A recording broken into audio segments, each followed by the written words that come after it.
Hello అండి, ఇది వచ్చేసి 3 మీటర్స్ ఫ్యాబ్రిక్ అండి. క్రేప్ క్లాత్తో స్టిచ్ చేశాను ఒక ఫ్రాక్. పఫ్ హ్యాండ్స్ ఇచ్చాను అండ్ బార్డర్ వచ్చేసి క్లాత్ ఎడ్జ్ బార్డర్ వస్తే దాన్ని తీసేసి ఇలా హ్యాండ్స్కి అటాచ్ చేశాను అనమాట. ఫ్రాక్ టోటల్ లుక్ అయితే ఇలా ఉంటుంది.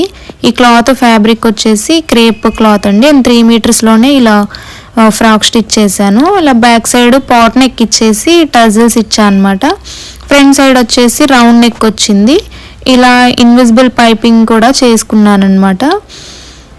అండ్ సో ఫ్రాక్ లోపల లైనింగ్ అటాచ్ చేసామండి. క్రేప్ లైనింగే యాడ్ చేశాను. ఫ్రంట్ వచ్చేసి ఇలా స్టిచ్ చేశానండి. ఐరన్ చేసి ఇలా స్టిచ్ వేస్తే చాలా నీట్గా ఉంటుందన్నమాట. ఫ్రాక్ వచ్చేసి బోటిక్ స్టైల్ లుక్ వస్తుంది. సో ఫ్రాక్ ఎలా ఉందో కామెంట్ చేయండి అండ్ మన ఛానల్ సబ్స్క్రైబ్ చేసుకోండి. ఇలాంటి వీడియోస్ ఇంకా ఎన్నో వస్తూ ఉంటాయి.